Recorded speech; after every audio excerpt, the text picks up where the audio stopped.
Këto ishin ngjarjet e javës, se anoncova edhe pak çast më parë ku do të përqendrohemi fillimisht tek aksionet e policisë, është Nikla, Lushnja dhe Shkodra që kanë qenë në qendër të vëmendjes. Të gjitha detajet e operacioneve, madje edhe incidenti që ka qenë në Lushnjë, ju do të ndiqni fillimisht një intro me pamje, e më pas kthehemi në studio me Klodiana Lalën.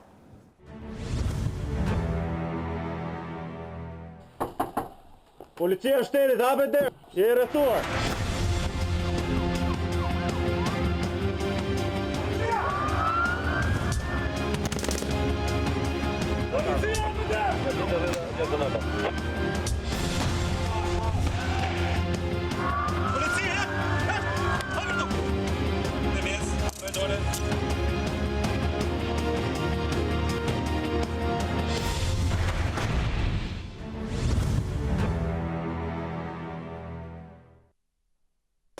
Ishte kjo intro, hyme njerë në bisedë, në intervistë me kolegen Klodiana Lala. Klodi, përshëndetje, mirë se vjen në studio. Përshëndetje, mirë se u gjeta dhe suksese në këtë sezon të dytë. Faleminderit, suksese edhe për ty, edhe pse ke lënë pas një ngjarje të komplikuar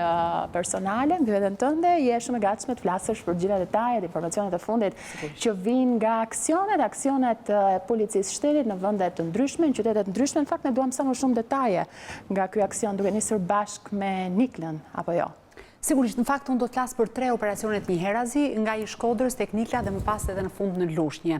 Do t'i përmbledh në një për faktin se, sipas këndvështrimit tim, por edhe në kontakte që kam patur me zyrtarët e policisë dhe jo vetëm, rezulton se të paktën 2 operacionet e para në përmbajtje dhe në thelb janë të njëjta. Çfarë dua të them me këtë? Policia ka vepruar, është lehtësisht e lexueshme, sepse ka vepruar me të njëjtën strategji si në Shkodër ashtu edhe në Nikël. Ka vepruar me të njëjtat forca, pra me forcat speciale, repartin Renea dhe forcat e ndërhyrjes së shpejtë, është zgjedhur i përshtatshëm janë parë orët e para të mëngjesit, kur njerëzit akoma nuk janë ngritur, nuk janë zgjuar nga gjumi për të nisur ditën e tyre, dhe kjo me sa duket për shkak të elementit befasisë, pra për t'i paraprirë çdo incidentit mundshëm dhe për të patur nën kontroll elementet e rrezikshëm kriminal. Në të dyja rastet, si në Shkodër ashtu edhe në Nikël, policia përpara se të ndërhynte prapë, pasi kishte rrethuar të gjithë perimetrin dhe kishte bllokuar hyrjedaljet në rrugët kryesore,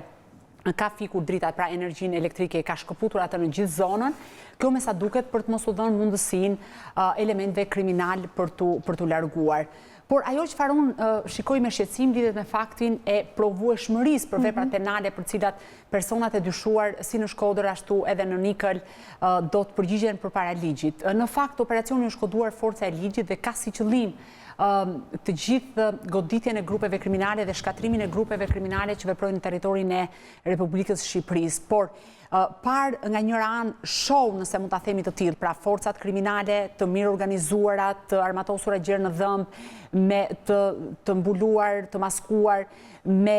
makineri të rënda, pra me autoblinda, makina etj. Dhe nga ana tjetër ne kemi vetëm disa të ndaluar, dhe më pas në Shkodër për shembull gjykata ka vendosur për lirimin e arrestshtëpie të njërit prej tyre dhe lënien në 30 ditë burg për 4 të dyshuarit e tjerë, çka do thotë se veprat penale, pra provat që ka grumbulluar policia gjatë operacionit kanë qenë të pakta. Pra kanë gjetur vetëm disa armë pa leje dhe nga ana tjetër disa automjete të blinduara, në një kohë që nga të gjitha studimet që janë bërë në terren rezulton se si në Shkodër ashtu dhe në Nikël ka eksponent të rrezikshëm kriminal të një niveli shumë të lartë. Po pra, që t'jemi të qartë, si nga këta eksponent, qoftë për Shkodrën, për Niklën, që në fakt janë të njohur për policinë me precedent më parëshëm penal, pak gjë është gjendur apo jo nga kontrollet e policisë. Dhe lind pyetja për ta bërë atë drejt për drejt, a ka dekonspirim në këto operacione apo jo? Për të ndalur, në fakt në Shkodër ishte i pritshëm një aksion i policisë për faktin se dihet tashmë që Shkodra gjatë 2 muajve të fundit ishte tronditur nga ngjarje të rënda kriminale, ka patur reagime edhe në rangun politik, po ndërkohë këtu duhet ta sqarojmë në fakt Shkodra nuk është e paraherë që është një qark problematik dhe ka vepra të rënda kriminale apo krime shumë të rënda. Ndër vite ka qenë problematike sa i përket gjakmarrjes, sa i përket përplasjeve mes bandave kriminale, po 2 muajt e fundit në veçantë kishin shënuar një seri ngjarjesh kriminale, siç ishte vrasja e ish punonjësit policisë dhe të partneres së tij, janë edhe 2 persona të zhdukur, të cilët fati i cilëve nuk dihet, dhe në këtë këndvështrim unë e mirëkuptoj deri diku policinë kur konstatoj faktin që personat arrestuar janë gjendur vetëm armë pa leje, të cilat ata i mbajnë gjatë gjithë kohës për të mbrojtur nga grupi kundërshtar apo nga elementet kundërshtar, por nuk arrit dot ta kuptoj operacionin e ndërmarrë në Nikël, kur Nikla njihet si epicentra e krimit, aty ku fshihen element të rrezikshëm kriminal, për shembull nëse i referohemi Durim Bamit, është një personazh mjaft i njohur për policinë shqiptare. Ai është dënuar disa herë më përpara nga policia dhe është arrestuar nga policia dhe më pas cilësuar fajtor nga drejtësia shqiptare, më pas përballja e fundit e tij me drejtësinë kishte të bënte me atentatin e supozuar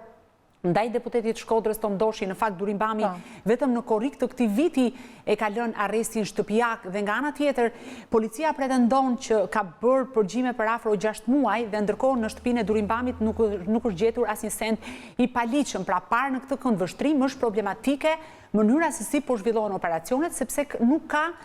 prova për t'i quar këta njerëz, edhe pse eksponent problematik për t'i quar prapa hekura. Pra, pse po ndërhyet tani? Atëherë, përpara se të dalë aty tek pyetja juaj, duhet të sqaroj edhe një detaj. Të gjitha këto detaje, zërat flasin dhe burimet caktuara flasin që operacioni të paktën në rastin e Niklës është dekonspiruar. Nëse është dekonspiruar nga policia, apo nga prokuroria, apo nga ndonjë anë tjetër, këtë unë nuk di ta them akoma sepse duhet ta përcaktoj hetimi, por fakti që shtëpitë e elementeve kriminal nuk kanë patur asnjë lloj sendi të ndaluar dhe përkundrazi janë shfaqur të qetë në momentin e arrestimit dhe më pas unë kam kontaktuar me avokatët e tyre, si me avokatin e Durim Bamit, ashtu edhe me avokatët e personave të tjerë dhe me avokatin e Valter Bamit apo të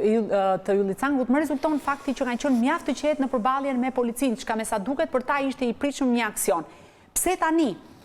Sepse Zoti Gjafa ka ndërmarrë zotimin që do të godas 41 grupet kriminale që ai skedoi dhe pretendon se ka skeduar në krye të Ministrisë së Brendshme. Dhe sigurisht për këta grupe kriminale është folur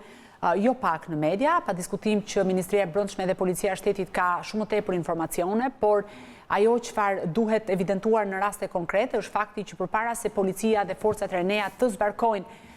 në zonat të ndryshme ku janë problematike sa i përket elementeve kriminal, do duhet më herët të grumbullojnë provat mjaftueshme për t'i mbajtur ata prapa hekurave, sepse çfarë ndodhi në fakt nga operacioni në Nikël? Kemi disa persona të arrestuar, të cilët gjykata ditën e nesërme mund t'i lërë të lirë, sepse pritet të dalin për mas sigurie, për faktin se për shembull njëri prej tyre është arrestuar vetëm për mbajtjen e një fisheku pa leje. Valter Bami është arrestuar për mbajtjen e një shpate, të cilën ai e cilëson sipas deklarimeve që kam patur me avokatin dhe bisedet që kam patur me avokatin, një shpat dekorative dhe një pushk që avokati pretendon se është pushk me thumba, pra nuk i përmbush kriteret asaj që konsiderohet armbajtje pa leje. Megjithatë, nuk është për të nxituar, presim nesër pretendimet e prokurorisë dhe të shikojmë se çfarë do të përmbajë dosja. Por realisht jemi përpara faktit që nga një anë kemi gjithë zbarkimin e policisë së shtetit në një zonë caktuar dhe nga ana tjetër kemi shumë pak sende të paligjshme të grumbulluara, asnjë dosje zbardhur dhe asnjë vepër penale apo krim i rënd që u drejtohet apo u atribuohet direkt këtyre personazheve. Po flasim për dekonspirim të mundshëm, gjithmonë sepse duhet edhe të vërtetuar, duhet të folur edhe me bazë faktesh. Nga eksperjenca si gazetare, sepse janë mënyra të ndryshme që të çojnë deri ke dekonspirimi, bëhet fjalë nga ana e policisë, nga ana e prokurorisë, siç thatë ju, ku dyshohet më tepër? Apo eksperjenca si gazetare, ku të çon më tepër të mendosh? Nisur nga fakti që shumë eksponent të botës krimit organizuar kanë lidhje direkte me oficerët të policisë, shpeshherë i paguajnë ata, drekojnë apo darkojnë me ta, sigurisht që kjo është zbehur, krahasuar edhe më përpara, por duke qenë se i mbajnë në kontroll, pa diskutim që dyshimi i parë bie tek punonjësit e policisë, sepse kemi parasysh këtu që eksponentët kriminal në një zonë caktuar bëjnë ligjin, edhe kanë shpeshherë edhe policinë në kontroll. Në këtë kuptim, dyshimet e mia si gazetare mbien mbi punonjësit e policisë, por kjo nuk është kategorike sepse mund të ndodhë që mund të jenë edhe institucionet e tjera që ta kenë dekonspiruar këtë operacion. Për shembull, nëse ndalemi tek rasti Niklës, kemi edhe Flamur Hakën, i njohur me një me nofën Tuku, një personazh mjaft problematik në fakt. Unë kam ndjekur për vite me radhë procesin e tij në gjykatën për krime të rënda, kur aso kohë pra në 2006-2008 që zgjati procesi akuzoi si kreu i bandës së Niklës një bandë që kishte vendosur gjoba, kishte kryer grabitje me armë, vrasje të mbetura në tentative tjerë, dhe qëndroi për disa kohë në burg. Në fakt, nga çfarë rezultoi në proces, rezultonte një person me një rrezikshmëri të lartë shoqërore. Por ndërkohë, policia ka dyshime të forta që është i përfshirë në aktivitet kriminal pas daljes nga burgu, nga ana tjetër, në shtëpinë e tij nuk është gjetur asgjë e paligjshme, nuk pati qoftë edhe një provë të vetme, një përgjim, një dëshmi, një vëzhgim, një kamera sigurie, një pamje filmike, apo çfarëdo lloj gjëje qoftë për ta mbajtur atë qoftë edhe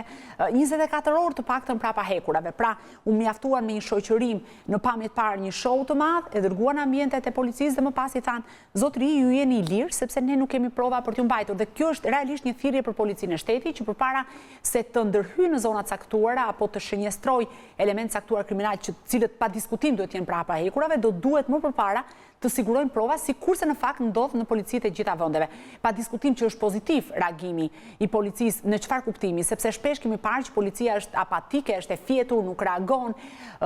është e pafuqishme përballë krimit, edhe në një farë mënyre kur ka lëvizje të tilla, shpesh qytetarët bëhen më të fortë edhe kanë një farë shprese, por duhet të ketë parasysh gjithë këtë pjesën që vjen mbrapa. Klodit, do doja dija më tepër detaje nga aksioni, operacioni i policisë. Ku janë përqendruar, si janë përqendruar, kur kanë nisur, si është proceduar? Atëherë, në fakt, për ndërhyrje në Nikël, të paktën aty mund të flasë edhe me siguri që në mesnat janë grumbulluar forcat e policisë, ka patur një plan të detajuar operacional, është vendosur që në hyrje të Niklës janë bllokuar të gjitha rrugët hyrëse dhe dalëse, ka patur pozicionim të gjithë snajperistëve dhe forcave të Reneas në ndërtesat e larta për të neutralizuar në rast të një sulmi të mundshëm nga elementet kriminal karshi policisë. Nga ana tjetër ka patur edhe bashkëpunim me policinë lokale që janë skeduar në fakt më herët edhe personat pra të gjitha shtëpit ku do të ndërhyej, ka patur edhe urdhër kontrolli i miratuar nga prokurori që të mos kishte më pas pretendime nga ana e personave ose familjarëve ku është ushtruar kontroll në banesat e tyre për shkelje të drejtave. Dhe më pas, në momentin pra kur ora ka shënuar rreth orës 4:30 të mëngjesit, rreth orës 5 është bërë edhe ndërhyrja, çka do thotë është trokitur në dyert e gjithë secilit nga këta personazhe dhe në këto banesa ku kishte leje për të ushtruar kontroll. Rezultatet dihen tashmë, janë vetëm disa armë pa leje të gjetura dhe një shumë e konsiderueshme parash, e cila nuk di se si do të shkojë, por mendoj që ka raste që janë justifikuar. Kemi patur për shembull edhe më parë persona që janë arrestuar me shuma caktuara parash, por kanë arritur të justifikojnë vetëm për të parë nesër qëndrimi që do të mbajnë personat e arrestuar. Dhe dua të shikoj në fakt me shumë interes, edhe pse nuk kanë planuar prokurorët të japin detaje lidhur me çfarë do të kërkojnë dhe çfarë do të insistojnë nesër në sallën e gjyqit. Shoqërimi ka qenë në masa trepta sigurie pra pas ndalimit për në ambientet e policisë. Gjithë këta personazhe pra që nga Flamur Aka, Durim Bami e tjerë janë marrë në pyetje dhe më pas janë lënë të lirë. Thash edhe më herët, ka zëra që flasin për një përgjim prej 6 mujor, por me sa duket çfarë është hetuar më përpara nuk ka konkluduar ose më saktë nuk janë gjetur provat mjaftueshme, e për këtë arsye kanë lindur edhe dyshime, të paktën njëri nga oficerët që ka qenë në aksion më ka rrëfyer faktin që kur kanë trokitur në shtëpinë e Durim Bamit ishte karakteristike që shtëpia ishte e gjitha e pastër, nuk ishte lëvizur qoftë edhe një batanie në gjithë ambientet e banesës së tij, ishte e rregullt. Nuk bëri asnjë reagim, ishte i gatshëm të shoqëronte forcat e policisë pa patur qoftë edhe shqetësimin më të vogël, madje ka qenë shumë i hapur për të vijuar kontrolli. E në këtë këndvështrim, prandaj kanë lindur edhe dyshimet, cila do të sqaroj pa diskutim hetimi që do të bëjë shërbimi i kontrollit çështjeve të brendshme, por nga ana tjetër edhe prokuroria, e cila ka atributin për të jetuar të gjitha dyshimet e mundshme. Po, përpara se të kaloj tek Lushnja, tek e cila dua të ndalem, referuar edhe incidentit, intervistat që ju realizuat të ditën e sotme, e kemi ndjekur në Kronikat e News 24, a avion të jetë Nikla epiqendra e krimit? Në fakt, është një pyetje interesante kjo. Unë kam folur edhe më herët për qytetet dhe zonat ku janë të vendosura, nëse mund ta themi, grupet kriminale. Sigurisht që Nikla është problematike, nga ndej shpesh policia e shtetit sapo ka ndodhur një krim në kryeqytet ka marrë drejtimin për në Nikël sepse atje janë të grumbulluar eksponentët kriminal, pa diskutim që shpesh herë gishti i policisë është vënë në drejtim të këtyre eksponentëve, por fakti që nuk janë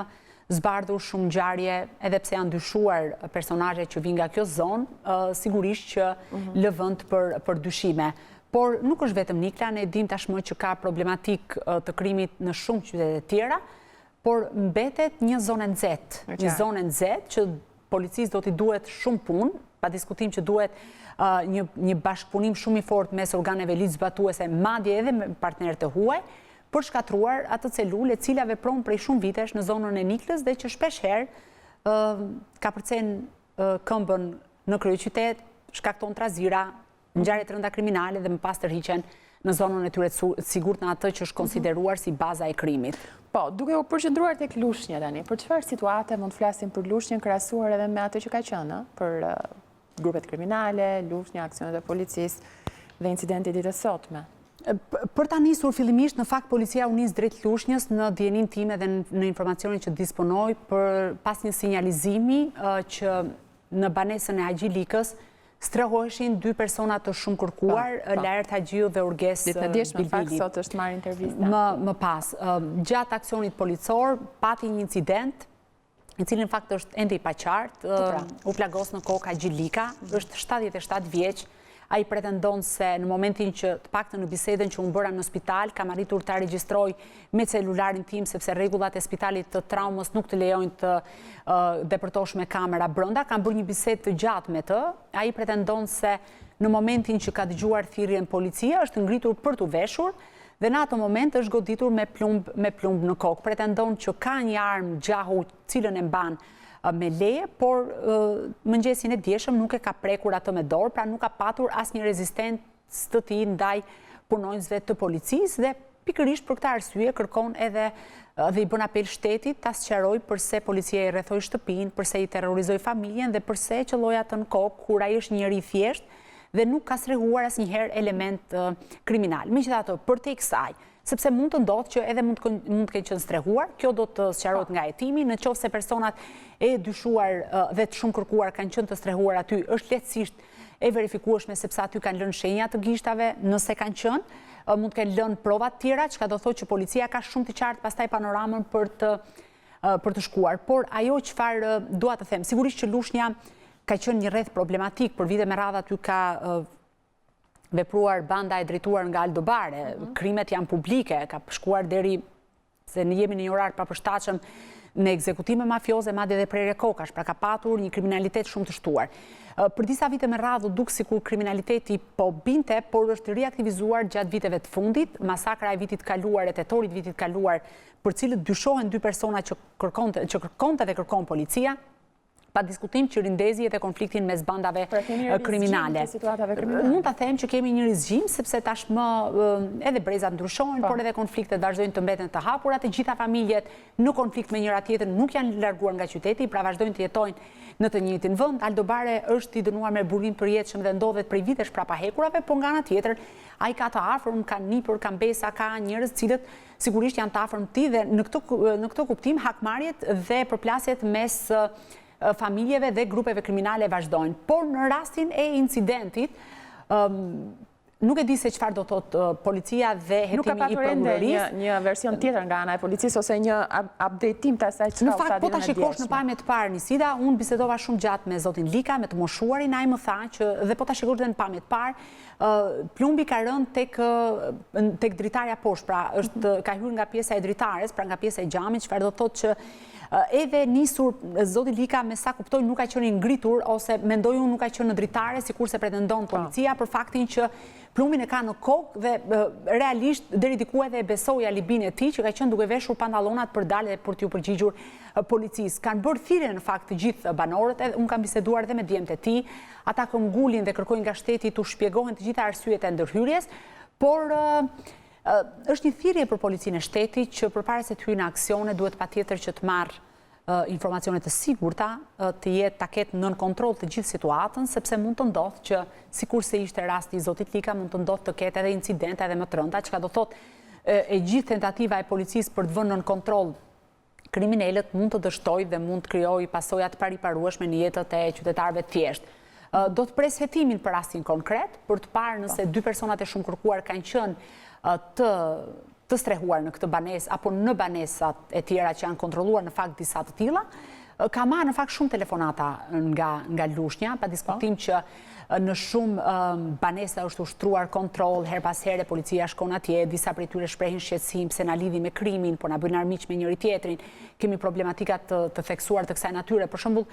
mua më telefonoi ditën e sotme Sajmir Taullai, i cili thoshte që policia ka ardhur her pas here të kontrollojë në shtëpinë time gjatë gjithë kohës vjen dhe më... Për ta kthyer në kujtes kush është Sajmir Taullaj, që është një nga kundërshtarët e Aldo Barës, apo? Është një ndër njerëzit që ka patur një histori përplasje me Aldo Barin, ka humbur shumë pjesëtarë të familjes tij, janë krimet të njohura dhe ngjarje të njohura tashmë për publikun shqiptar, por her pas here policia, ose më saktë sa herë ndodh një krim në qytetin e Lushnjës apo në rrethina, një ndër familjet që troket është edhe familja Taullaj. Dhe çfarë ju tha? Dhe ai ishte i shqetësuar për faktin që sa herë që ndodhin ngjarje kriminale, shpeshherë trokitet në shtëpinë e tij. Pa dashur të bëj avokatin e zotërisë në fjalë, dua të them që policia përpara se të ndërhyjë në operacione të caktuara duhet marrë informacion të detajuar lidhur me çfarë ndodh në zona të caktuara, kush janë eksponentët kriminal, si veprojnë ata, shpërsinë me cilën ata veprojnë, ku strehohen ata, pra nuk mund të shkosh në një zonë caktuar, siç ishte rasti i fisit Thika, sepse është kontrolluar i gjithë fisi. Sot kam biseduar me një të afërme të familjes Thika, e cila tha që aty janë dhunuar edhe burra 50 apo 60 vjeç në gjatë kontrolleve të policisë. Pra nuk i kanë lejuar të flasin. Është deklarat e publikuar në News 24 me zë dhe figurë të zonjës, e cila kërkon të drejtësi dhe kërkon që të gjithë personat që janë përgjegjës për këtë të shkojnë prapa hekurave. Pra në këtë këndvështrim, them që sigurisht qytetarët kanë nevojë për motivim, kanë patjetër nevojë të kenë rend dhe siguri, por nga ana tjetër duhet policia të jetë e kujdesshme në momentet që ndërhyjnë, sepse mund të krijojë dhe incidente të rënda dhe më të rënda se ky që ndodhi. Pra, Taullaj ka shprehur shqetësimin që nuk mund të kontrollohet gjithmonë sa herë që ndodh një vepër penale, sepse ai thotë që dhe familja e tij pretendon që është tërhequr dhe nuk ka më asnjë konflikt, është tërhequr, bën jetën e saj të qetë, megjithatë këto janë çështje që i përkasin policisë dhe prokurorisë, por nisa nga ky rast dhe nga kjo telefonat për të ngritur një shqetësim që në fakt vjen nga shumë banorë, të cilët pretendojnë se shpesh policia nuk ka të sjelljen korrekte ose vjen dhe troket në derë. Pa diskutim që policia ka gjitha mënyrat për të ndërhyrë, ka gjithë atributin ligjor përmes një urdhër kontrolli të lëshuar nga prokurori dhe përmes procedurave standarde ligjore mund të kontrollojë banesën e gjithë kujt pa asnjë problem, por momenti i ndërhyrjes duhet të jetë një moment i cili të jetë i kujdesshëm dhe të ndërmerren aksione në momentin ku ka prova për të dënuar ose për të mbajtur prapa hekurave personat që pretendohet pak nga ana e policisë se janë të skeduar dhe janë përfshirë në veprimtari kriminale. Në fakt, duhet të pyesja drejt për drejt, çfarë po bën gabim policia? Është ky një gabim i policisë apo pakujdesi? Po kemi disa ditë në fakt që policia e shtetit po paralajmëron ndërmarrjen e aksioneve në zona të ndryshme ku pretendohet se strahohen element të theksuar kriminal. Çfarë shikoj unë si gazetare? Në momentin që policia e shtetit thot një kriminali unë po veproj, kriminali do të marrë të gjitha masat për të fshehur të gjitha gjurmët dhe për të fshehur të gjitha provat që inkriminojnë veprimtari kriminale. Nëse policia do të ketë dhe besoj që duhet të ketë një strategji, do duhet që të veproj me kujdes, të ndërhyjë në befasi, pasi të ketë marrë në zotërim të gjithë territorin, dhe pasi të jetë kujdesur që të mos krijojë panik në popullat dhe të mos krijojë incidente. Dhe ndërkohë, përpara se të hyjë në operacion, do duhet që të ketë siguruar provat e nevojshme për përfshirjen e eksponentëve në veprimtari kriminale. Nuk mund të mjaftohet policia e shtetit të shkojë armatosur gjerë në dhëmb, të arrestojë apo shoqërojë disa njerëz për disa orë dhe më pas gjykata i thotë, "Më fal, por këta persona që ju keni sjell nuk mund të mbahen prapa hekurave sepse nuk ka asnjë provë që inkriminon në veprimtari kriminale." Sepse çfarë do të thotë kjo? Do të thotë që më pas këto eksponent kriminal do të jenë më të kujdesshëm, mund të vazhdojnë ta kryejnë të qetë aktivitetin kriminal, por do të jenë më të kujdesshëm për të lënë gjurmë dhe për të rënë në sytë e policisë. Pra në një farë mënyrë, ky paralajmërim në blok që policia po ndërhyn, policia do të vënë në kontroll krimin, më duket si një paralajmërim që në një farë mënyrë i informon të gjithë eksponentët kriminal. Besoj ky është gabimi më i madh dhe më pas ndërhyrja që unë e theksova gjatë gjithë kohës për mos pasjen e provave. Këtu vlen përmendim edhe vëllezrit Bami apo jo, të shoqëruar disa herë. Sigurisht, për shembull Valter Bami është shoqëruar në 2015 pas një ngjarje shumë të rëndë kriminale në afërsitë Lulishte një majë në kryeqytet, u lirua pak orë më vonë. Durim Bami është shoqëruar sigurisht 10 herë për vepra të ndryshme penale dhe më pas është lënë i lirë. Flamur Haka në fakt nuk ishte prekur gjatë kohëve të fundit, pra nuk i kisha dëgjuar të ishte shoqëruar, por të paktën vëllezrit Bami janë shoqëruar në disa ngjarje kriminale. Bedri Haka ka qenë gjithashtu i shoqëruar, është dyshuar disa kohë më parë për një vrasje, më pas arriti t'ja domethënë të fitonte pafajësinë për atë dhe të dënohej në mos gabojnë vetëm për mos kallëzim krimi për një ngjarje të ndodhur në Durrës dhe më pas u shoqërua, por nga ana tjetër u la i lirë sepse policia nuk kishte asnjë provë që ta inkrimimonte. Përsa i takon masës për ditën e sotme, ju interesuat edhe vetë pak qasë më parë, përpara se të hynim në këtë emision, në shtyrë për ditën e nesërme, dhënia e masës? Nga avokatët jam informuar, nga avokatët e personave dyshuar, jam informuar që masat për 4 personat e arrestuar, 5 personat e arrestuar, do të jepen ditën e nesërme, do fillojnë rreth orës 9 dhe më pas të shohim edhe si do shkojë, cili do të jetë qëndrimi i prokurorisë, nëse masat do të zhvillohen në masat rrepta sigurie, sikurse ndërhyri policia, sepse nëse presupozojmë që kemi banda kriminale, ata mund veprojnë në momentet saktuara për të përhapur panik edhe në afërsi gjykatave, çka do thotë që vëmendja është e shtuar nesër në gjykatën e Krujës dhe pritet me mjaft interes gjithë zhvillimi i seancës dhe jo vetëm. Ne po flasim shumë për aksionin e policisë, për operacionet. Dua të përmendim në mbyllje të bisedë forcën e ligjit, po duke futur këtu pa dashur ta politizojmë, sepse po bëjmë një bisedë për një gazetare që në fundit, lajmi i fundit është ai që triumfon. Dua të di si perceptohet forca e ligjit, aksion apo show? Duke patur parasysh edhe akuzat e opozitës, po pa e politizuar. Shumë kush mund ta quante edhe një show këtë pjesën e aksioneve të zhurmshme, për cilat ne folëm, por që nga ana tjetër nuk është se ka. Atëherë, refuzoj të merrem me gjitha akuzat apo kundër akuzat politike. Si gazetare do preferoja të besoja që forca e ligjit është një aksion i cili do të vërë nënthundër elementet kriminal. Deri më tani nuk i ka dhënë rezultatet e pritshme, por sigurisht kam gjithë durimin e duhur për ta pritur forcën e ligjit të jap ato rezultate dhe të shoh për shembull në kafazin e gjamt apo të hekurt në gjykatën për krimet e rënda, ata njerëz të cilët janë jo vetëm kriminal të rrezikshëm, por e konsiderojnë veten të paprekshëm. Deri më tani, që nga momenti që është nominuar, nëse mund ta themi në këtë formë, forca e ligjit, nuk kam parë një kriminal të fuqishëm, prapa kafazit të gjamt, i cili të jap shpjegime apo të rrëfehet për krimet që ka kryer. Çka do thotë, do duhet kohë sigurisht ka patur disa momente lidhur me disa sekuestrime pasurish për element të inkriminuar, por kjo nuk është ajo çfarë ne presim dhe qytetarët presin nga forca e ligjit. Nga forca e ligjit pritet arrestimi i personazheve me rrezikshmëri të lartë shoqërore dhe që kanë kryer vrasje mafioza apo krime të tmerrshme. Në këtë kuptim, them që duhet të presim, por deri më tani e them me bindje dhe sipas asaj që e perceptoj unë që forca e ligjit nuk ka dhënë rezultatet e pritshme, pa diskutim që ka gjithë kohën e nevojshme për të dhënë edhe për t'i dëshmuar qytetarëve, mes të tjerëve edhe ne të dyjave që jemi dy gazetare, që po, forca e ligjit po vepron, dhe krimi nuk do të luzojmë në Shqipëri, por kriminalët do t'jenë në qelit e parburgimit. Klodiana Lala, faleminderit për informacionet që përcove për këtë bisedë në studio. Faleminderit juve.